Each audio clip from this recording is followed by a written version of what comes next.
সরকারি ছত্রছায়ায় এগুলো হচ্ছে। আসসালামু আলাইকুম। দর্শক, বিডি টুডে এর নিয়মিত অনুষ্ঠান কেমন আছে দেশে আপনাকে স্বাগত। সঙ্গে আছি আমি রহমান। এমনিতেই দেশের রাজনৈতিক পরিস্থিতি ভয়াবহ। ৫ই আগস্টের পর চুরি, ছিনতাই, হত্যা যেন ডাল ভাত। তবে সেই ডাল ভাত আবার জুটছে না মধ্যবিত্ত আর নিম্নবিত্তের মুখে। কেননা দ্রব্যমূল্যের ঊর্ধ্বগতির নিয়ন্ত্রণ কোনোভাবেই করতে পারছে না সরকার। দর্শক, কথায় আছে যে যে যায় লঙ্কায় সে হয় রাবণ। ঠিক বর্তমান সরকারও এখন রাবণে পরিণত হয়েছে। বিগত সরকারের তুলনায় সার্বিক পরিস্থিতি খুবই ভঙ্গুর অবস্থায় বিরাজ করছে এখন। ক্ষমতায় যাবার আগে সবার মুখেই যেন খই ফোটে, সবাই হয়ে যায় পাক্কা দেশপ্রেমিক। অথচ প্রতিবারই আমরা দেখেছি ক্ষমতায় আহরণ করার পর পূর্বের সরকারের চেয়ে আরো ভয়াবহ রূপ ধারণ করে জনগণের জন্য হয়ে ওঠে এক ত্রাসের নাম। দর্শক, কথা বলবো দ্রব্যমূল্যের ঊর্ধ্বগতি নিয়ে। কে বা কারা আছে এর পিছনে? দ্রব্যমূল্যের ঊর্ধ্বগতির আসলে রহস্যই বা কি? আমাদের আজকের অতিথি ভোক্তা অধিকারের নির্বাহী পরিচালক খলিলুর রহমান সজল। আপনাকে স্বাগতম। আপনাকেও ধন্যবাদ। সরকারের পক্ষ থেকে বারবার বলা হয়েছিল রমজানে কোনো পণ্যের সংকট হবে না। তাহলে এখন যেটা হচ্ছে সেটা আসলে কি? সংকট নাকি সিন্ডিকেট? ধন্যবাদ আপনাকে। এটার উত্তর দেওয়া খুব কঠিন। সরকার যখন বলে যে কোনো পণ্যের সংকট হবে না, তাহলে একজন সাধারণ নাগরিক হিসাবে অথবা একজন ভোক্তা স্বার্থ সংরক্ষণ কর্মী হিসাবে আমাকে বিশ্বাস করতেই হয় দেশে কোনো সংকট থাকবে না কোনো পণ্যের। কারণ সরকারের কোনো মুখপাত্র যখন কথা বলেন, তখন নিশ্চয়ই তিনি নানা তথ্য উপাত্ত বিবেচনা বিশ্লেষণ করেই উনি কথা বলেন। সুতরাং তাদের মুখ থেকে বেরিয়ে আসা যেকোনো বয়ান আপনাকে বিশ্বাস করতে হবে যে সংকটের কোনো কারণ নেই, পণ্য সরবরাহ সঠিক থাকবে। কারণ তারা তাদের যে বিভিন্ন এজেন্সিগুলো আছে, তাদের কাছ থেকে বিভিন্ন তথ্য উপাত্ত নিয়েই কিন্তু জনসমক্ষে কথা দেন। শুধুমাত্র জনগণকে সান্ত্বনা দেওয়ার জন্য, মুখে সান্ত্বনা দেওয়ার জন্য এই ধরনের কথা বলার কথা নয় একজন সরকারি কর্মকর্তা অথবা সরকারে থাকা কোনো দায়িত্বশীল ব্যক্তি অথবা ব্যক্তিবর্গের। তাহলে কি দাঁড়ায়? যদি আমি বিশ্বাস করি যে সংকট নেই পণ্য সরবরাহের, তাহলে অবশ্যই এখানে যা আছে তা হচ্ছে সিন্ডিকেট, অথবা যা আছে তা হচ্ছে মজুতদারি, অথবা যে ঘটনাটি ঘটছে তা ইচ্ছাকৃতভাবে অতি মুনাফা লাভের জন্য ব্যবসায়ীরা যে কাজটি সব সময় করেন সেই কাজটি এবারও করেছেন, যে জিনিসপত্রের দাম হঠাৎ করে বাড়িয়ে দিয়েছেন। কারণ রমজানে জিনিসপত্রের দামকে নিয়ন্ত্রিত রাখার জন্য যত ধরনের ব্যবস্থাপনা সরকার অনেক আগে থেকেই নিয়েছেন, এবং বিভিন্ন ফোরামে ওনারা কথাও বলেছেন যে ব্যবস্থা গ্রহণ করা হয়েছে, এবার পণ্যের কোনো সংকট হবে না। তাহলে আমরা এর বিপরীত চিত্রটা কেন দেখলাম? নিশ্চয়ই এই সংকটটা যে সৃষ্টি হয়েছে এটা কৃত্রিম সংকট সৃষ্টি হয়েছে। যারা অতি মুনাফালোভী, অতি অনৈতিকভাবে যারা ব্যবসা করেন, তারা এই কাজটি করছেন, এটা বলার তো কোনো অবকাশ রাখে না। আর যদি আমি মনে করি যে না, এখানে অতি মুনাফা লোভীদের কোনো চক্রান্ত নেই, এখানে কোনো সিন্ডিকেশন নেই, এটাকে যদি আমরা ধরি, তাহলে আমরা বলবো সরকার শুধুমাত্র সান্ত্বনা দেওয়ার জন্যই এই 18 কোটি ভোক্তাদের সামনে এই ধরনের বয়ান উপস্থাপন করেছে যে সংকট হবে না। এখন সরকারকেই বলতে হবে আসলে এটা কি সংকট, না এটা ইচ্ছাকৃতভাবে মুনাফালোভী ব্যবসায়ীদের পাঁয়তারা। এটাকে কিন্তু সরকারকেই নিশ্চিত করতে হবে। তবে আমরা ভোক্তা স্বার্থ সংরক্ষণ কর্মী হিসাবে আমি মনে করি দিন শেষে ভোক্তারা স্বস্তি চায়, স্বল্প মূল্যে ন্যায্য মূল্যে পণ্য চায়। শুধুমাত্র সংকট নেই কথা শুনতে চায় না, অথবা সিন্ডিকেট ভেঙে দেব এই কথাও শুনতে চায় না। এর ফলাফলটা দেখতে চায় যে সঠিক দামে তার পছন্দ মতো পণ্যটা ভোক্তারা বাজার থেকে কিনতে পারছেন। সরকার আর সিন্ডিকেট, এখানে যদি প্রশ্নটা কাছাকাছি, সরকার আর সিন্ডিকেট কে কার ছত্র ছায়ায় চলে আসলে?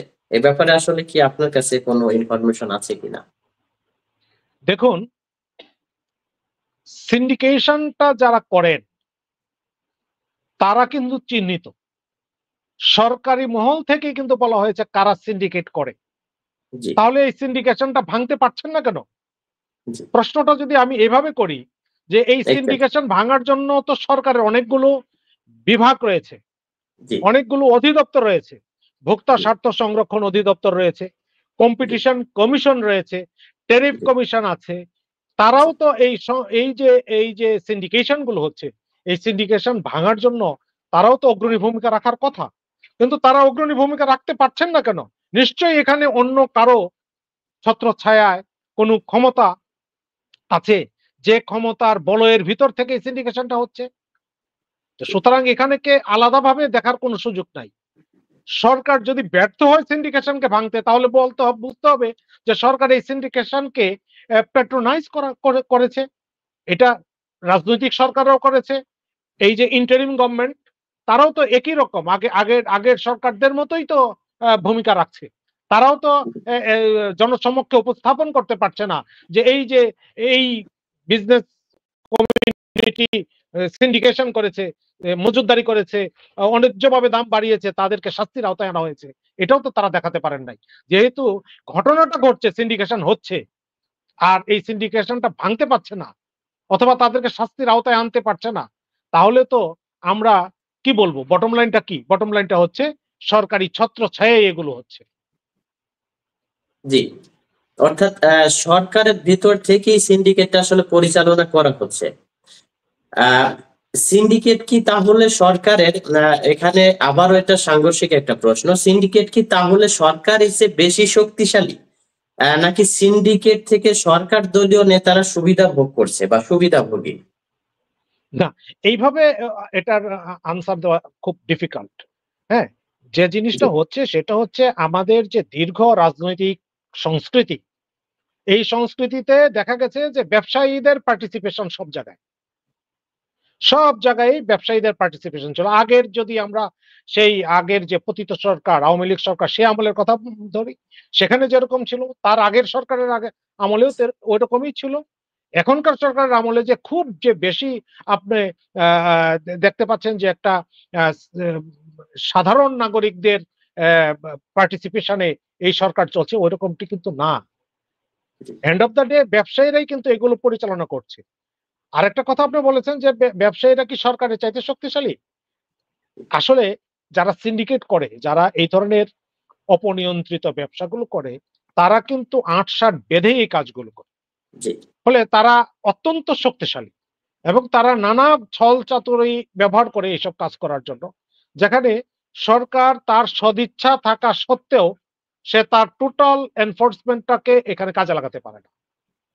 তার যে সরকারের যে বিভিন্ন টুলস গুলো আছে, সেই টুলস গুলো এখানে সক্রিয় হয় না। জি, ফলে এটা এই যে যারা সিন্ডিকেট করে বা যারা মজুতদারি করে তারা কিন্তু এই সুযোগ বুঝে বিভিন্ন ছলচাতুরিতে এই কাজটা করে ফেলে এবং সরকার সেখানে খুব একটা যে বেশি কার্যকরী ভূমিকা রাখতে পারে তা কিন্তু পারে না। তো সেই বিবেচনায় যদি যাই, তাহলে কিন্তু আমাদের মনেই হয় আমাদের দেশের যে বাজার ব্যবস্থাপনা, আমাদের দেশের যে সংস্কৃতি, এই বাজার সংস্কৃতি, এই সংস্কৃতিতে হয়তোবা এই সিন্ডিকেট যারা করে তারাই সরকারের চাইতে বেশি শক্তিশালী থাকে। না হলে তো তাদেরকে দমন করা সহজ সম্ভব হতো। কারণ সব সরকারই কিন্তু এই ধরনের একটা কমিটমেন্ট কিন্তু করে, সিন্ডিকেট ভাঙা হবে, ন্যায্য মূল্যে পণ্য যাতে কনজিউমাররা পায় সে ব্যবস্থা করা হবে। তাদের কোনো অস্বস্তির কোনো কারণ হবে না। এই কথাগুলো কিন্তু সবাই বলে। এই গভর্নমেন্টও বলেছে, এর আগের যে পতিত গভর্নমেন্ট যে গভর্নমেন্টটা চলে গেল সেই গভর্নমেন্টও কিন্তু একই কথা বলেছে। কিন্তু আমরা সাধারণ ভোক্তারা আসলে যা দেখতেছি তা হচ্ছে যে তারা ফেইল করছে বারবার। ফেইল করছে কেন? নিশ্চয়ই ওই পক্ষ বেশি শক্তিশালী। এইজন্য এই পক্ষ ফেইল করছে। জি। আ এখানে মানে আরো একটা প্রশ্ন সেটা হচ্ছে শক্তিশালী না সুবিধাভোগী? অর্থাৎ সরকার দলীয় যারা থাকে তারা কি এখানে মানে আপনার সিন্ডিকেট যারা তারা সরকারের থেকে শক্তিশালী? নাকি সরকার এই ব্যবসায়ীদের কাছ থেকে সুবিধা নিয়ে তারা সুবিধাভোগী হয়? যার কারণে সিন্ডিকেটটা ভাঙা যায় না? মানে পার্থক্যটা কি আসলে? একটা হচ্ছে শক্তিশালী, এ- যে আমি এ- সরকারের চেয়ে শক্তিশালী। আর একটা হচ্ছে আমার কাছ থেকে সরকার সুবিধা নিয়ে এটাকে ফ্রন্ট লাইনে আনে না। না, এরকম ভাবে এটার জবাব দেওয়া আমার পক্ষে অসম্ভব, যে আমি ঠিক বলতে পারবো না যে সরকার কি এটার বেনিফিশিয়ারি কিনা সিন্ডিকেটের। তবে আমরা যে জিনিসটা দেখেছি আগে যখন রাজনৈতিক সরকার ছিল, অবশ্যই রাজনৈতিক সরকার ব্যবসায়ীদের কাছ থেকে, মানে ব্যবসায়ীদের কাছ থেকে তারা বিভিন্ন সুযোগ সুবিধা নিয়েছে। এটা অসম্ভব কিছু না। কিন্তু এই সরকার নিচ্ছে কিনা, কারণ এই সরকারটা তো একটা তাই ইন্টারিম গভর্নমেন্ট। এই গভর্নমেন্টের তো এরকম সুযোগ সুবিধা নেওয়ার সুযোগ হওয়ার কথা না। এই গভর্নমেন্ট তো এসছে অনেক কিছুকে সংস্কার করে, অনেক কিছুকে ঠিকঠাক করে একটা নির্বাচন দিয়ে দেশে একটা গণতান্ত্রিক যাত্রা, অভিযাত্রা এটাকে সচল করে দেওয়ার জন্য এই সরকার আসছে। সুতরাং জি, এই সরকারের তো এটা করার কথা না। কিন্তু জি। রাজনৈতিক সরকাররা যে অনেক সময় এই বেনিফিশিয়ারি থাকেন এই সকলের, এটা কিন্তু আমরা হলফ করে বলতে পারি এবং এগুলো প্রমাণিত সত্য। জি। আমরা ১ম এ দেখেছিলাম এই সরকার দায়িত্ব নেওয়ার শুরুর দিকে আমরা দেখেছিলাম তৎকালীন যে উপদেষ্টা ছিল আসিফ মাহমুদ, উনি বেশ কিছু পদক্ষেপ নেওয়ার কথা বলেছিলেন। হুম? পরবর্তীতে দেখা গেল সেইখান থেকে আবার সরকার সরে আসছে কিছুটা। এইটার কারণটা আসলে কি? শুনেন, এই যে আমাদের যে বিভিন্ন ধরনের মব কালচার যে তৈরি হয়েছে, ব্যবসায়ীরাও কিন্তু নানান মব কালচারের ভিতর চলে আসছে। জি, উনি যখন উনি যখন সরলভাবে সত্যিকার অর্থে স- ভোক্তাদের স্বার্থে যখন কথা বলেছিলেন, ভোক্তাদের স্বার্থ সমুন্নত রাখার জন্য ব্যবস্থা নেওয়ার কথা বলেছিলেন, জি, তখন ব্যবসায়ীরা কিন্তু প্রতিবাদ মুখর হয়ে গিয়েছিলেন। তারাও কিন্তু নানান ধরনের হুমকি দামকি দিচ্ছিলেন। এই জি, হুমকি দামকির কাছে অনেকটা আত্মসমর্পণ করতে বাধ্য হয়েছিল এই সরকার। যার ফলে তখন অনেক কিছুকেই চেঞ্জ করা যেত, কিন্তু আমরা এই বিষয়টাকে কিন্তু আমরা চেঞ্জ করতে পারি নাই। এটার কারণটাই হলো যে ওরা যে একতাবদ্ধ ব্যবসায়ীরা, এবং তখন তারা এক ধরনের প্রতিবাদ মুখর হয়ে যায় এবং তারা নানান ধরনের হুমকি দামকি দেওয়া শুরু করে। যদি তারা সত্যি সত্যি এই তারা যে সকল বিষয়ে হুমকি দিচ্ছিল এই কারণের ভিতর যদি তারা চলে যেত, তাহলে ভোক্তাদের জন্য আরো অস্বস্তির কারণ হতো। এইজন্য হয়তোবা আহ এই সরকার খানিকটা পিছু হাঁটতে বাধ্য হয়েছিলেন। জি। বেশিরভাগ বাজারে সয়াবিন তেল পাওয়া যাচ্ছে না। কোথাও, কোথাও পাওয়া গেলেও দিতে হচ্ছে চড়া মূল্য। এটার কারণটা আসলে কি? দেখুন, আজকে ১.৫ মাস যাবতেই সয়াবিন তেলের বাজার টালমাটাল। সরবরাহের যদি ঘাটতি থাকে, আপনি আপনি কি কালকেই সরবরাহ হয়ে যাবে? আপনি দেখেন, দাম বাড়ানোর জন্য একটা যখন এই যে এর ইমিডিয়েট আগে যখন দামটা অ্যাডজাস্টমেন্ট করবে, এটা তারা তারা বলছে অ্যাডজাস্টমেন্ট, আমি বলবো দাম বৃদ্ধি। তখন কিন্তু কোনো খোলা বাজারে কোনো বোতলজাত সয়াবিন তেল পাওয়া যাচ্ছিল না। আপনি দেখবেন পরের দিনেই মেইন স্ট্রিম মিডিয়াতে আসছে, দাম জি, বাড়ানোর পরেই বাজারে সব আ দোকানেই এভেইলেবল হয়ে গিয়েছে আপনার বোতলজাত জি, সয়াবিন তেল। তাহলে এটা একদিনে কি আপনার আমদানি করে একদিনে প্যাকেট করে বাজারে নিয়ে আসছে? আগের দিনও সয়াবিন তেল ছিল না। দাম বাড়ানো হলো, পরের দিনেই সয়াবিন তেলে বাজার ভরে গেল। তাহলে এটা কি হচ্ছে? এটা তো পড়ার জন্য এটা করার জন্য তো আপনার বিশ্ববিদ্যালয়ের ডিগ্রি লাগবে না। এই সাধারণ জিনিসটা অনুমান করতে। এটা করার জন্য একজন সাধারণ রিক্সা শ্রমিকই আপনি এটা বুঝে যে শুধু দাম বাড়ানোর জন্য কৃত্রিমভাবে সংকট তৈরি করে রাখা হয়েছে। কই, তাদের বিরুদ্ধে তো কোনো ব্যবস্থা নেওয়া হয়নি। যদি তাদের বিরুদ্ধে ব্যবস্থা নেওয়া হতো তাহলে আজকে এই সংকট ইচ্ছাকৃতভাবে তৈরি করা হতো না। আপনি জানেন যে দ্বিগুণ কনজাম্পশন হবে এই মাসে, অন্য বারের চাইতে এই মাসে। মানে সাধারণ মাসগুলোতে যেরকম হয় তার দ্বিগুণ কনজাম্পশন হবে রমজানের মাসে সয়াবিন তেল। তারা কি করেছে? তার জন্য তো তারা কিন্তু প্রস্তুত এই দ্বিগুণ সরবরাহ করার জন্য।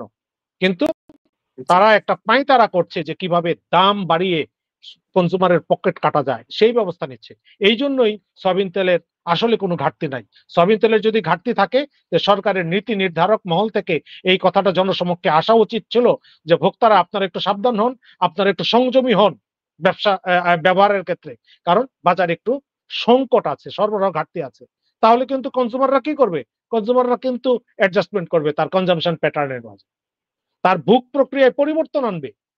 একটু কম কম কম কম করে ব্যবহার করবে, করে এটাকে অ্যাডজাস্ট করবে। কই এরকম তো কেউ বলতেছে না যে সয়াবিন তেলের সংকট। আমরা পত্র পত্রিকায় হেডলাইন দেখি, শিরোনাম দেখি, সংকট কিসের সংকট এটা কিন্তু বলছে না যে আসলে জি, কোথায়। সারা পৃথিবীতে কিন্তু সয়াবিন তেলের কোনো সংকট নাই, তাহলে আমার জি, এখানে সংকট হলো কেন? এই সংকটটা হচ্ছে অতি মুনাফালোভী ব্যবসায়ীরা, তারা অধিক মুনাফা অর্জনের জন্যই এই কাজটা করেছেন। আসলে অর্থাৎ প্রকৃতপক্ষে কোনো সংকট নেই। আমাদের ব্যবসায়ীদের নৈতিকতার জায়গায় ঘাটতি আছে, রাইট? হ্যাঁ, নিশ্চয়ই। আমাদের ব্যবসায়ীদের নৈতিকতার জায়গায় ঘাটতি আছে। সারা জি, পৃথিবীতে যখন উৎসব পার্বণ হয়, তখন জিনিসপত্রের দাম কমানো হয়। যাতে এই উৎসব পার্বণটা আরো বেশি উৎসবমুখর হয় ভোক্তাদের জন্য, জি, নাগরিকের জন্য। আর আমাদের দেশে এটা উল্টো। যখন একটা উৎসব পার্বণ আসে, তখন আরো হতাশাগ্রস্ত হয় কনজিউমাররা। কেন? জিনিসপত্রের দাম বাজারে বাড়িয়ে দেওয়া হয় অনৈতিকভাবে।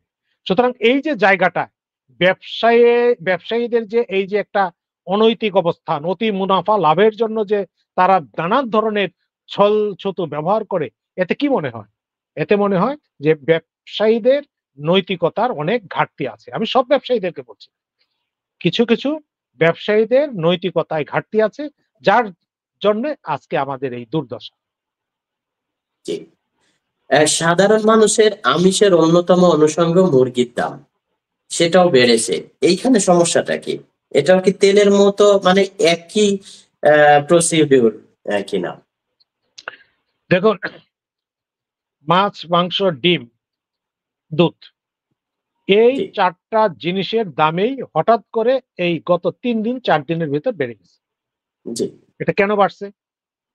এটা বাড়ছে এ কারণে যে এই যে একটা উৎসব আসতেছে, এই যে একটা রমজান, মানুষের কনজাম্পশন এ এক ধরনের চেঞ্জ আসছে। এই সুযোগটা এটা ব্যবসায়ীরা নিচ্ছে। প্রকৃতপক্ষে যে সাপ্লাই এখন হাঁস মুরগি এবং আ আপনার ইয়া ডিমের ক্ষেত্রে আছে, তাতে কোনো ঘাটতি আছে বলে আমি মনে করি না। এবং আসলেই ঘাটতি নেই।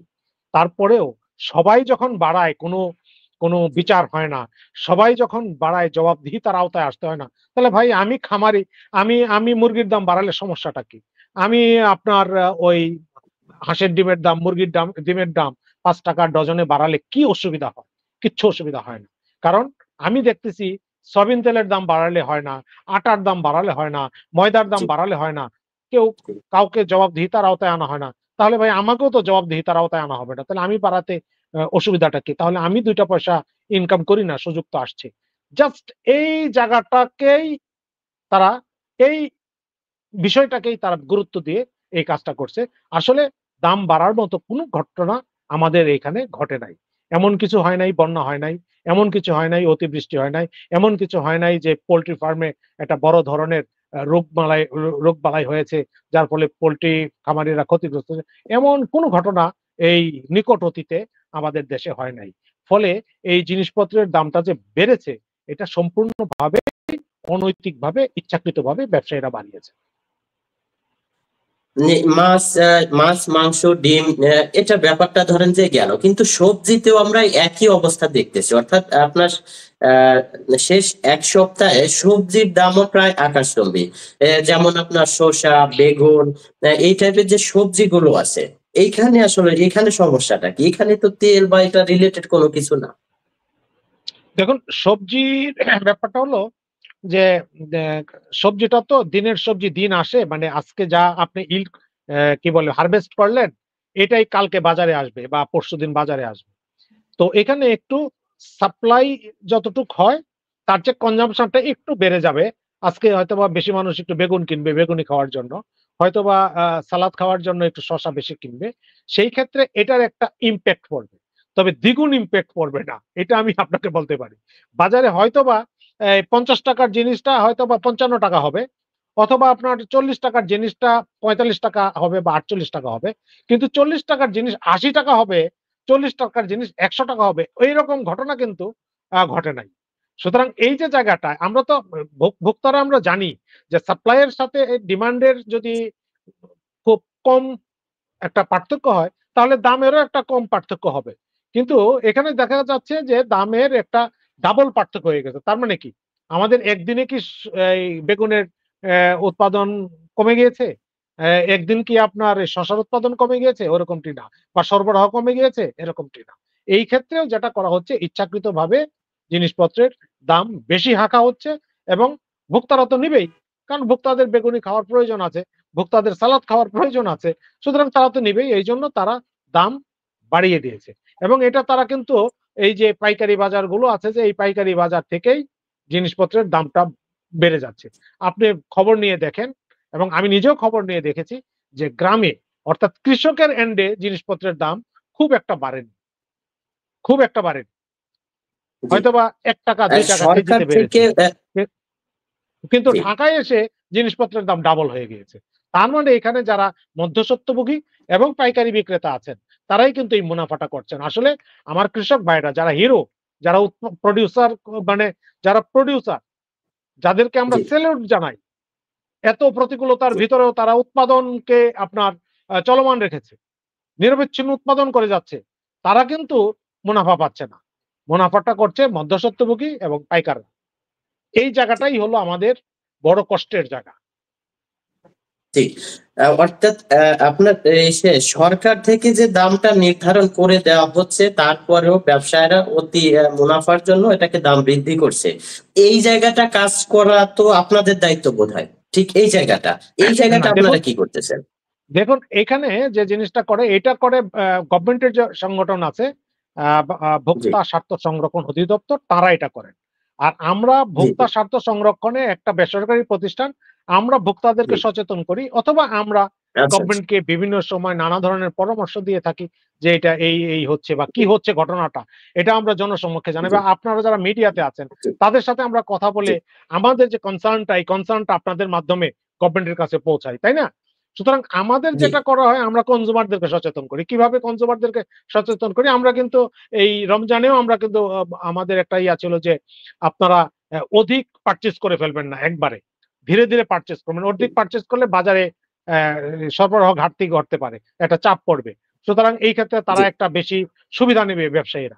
সুতরাং আমরা যেন জি, একটা মানে অল্প, অল্প করে ধীরে, ধীরে, ধীরে, ধীরে আমাদের পারচেজটা করি। আমাদের যতটুক প্রয়োজন অতটুক করে আমরা করি।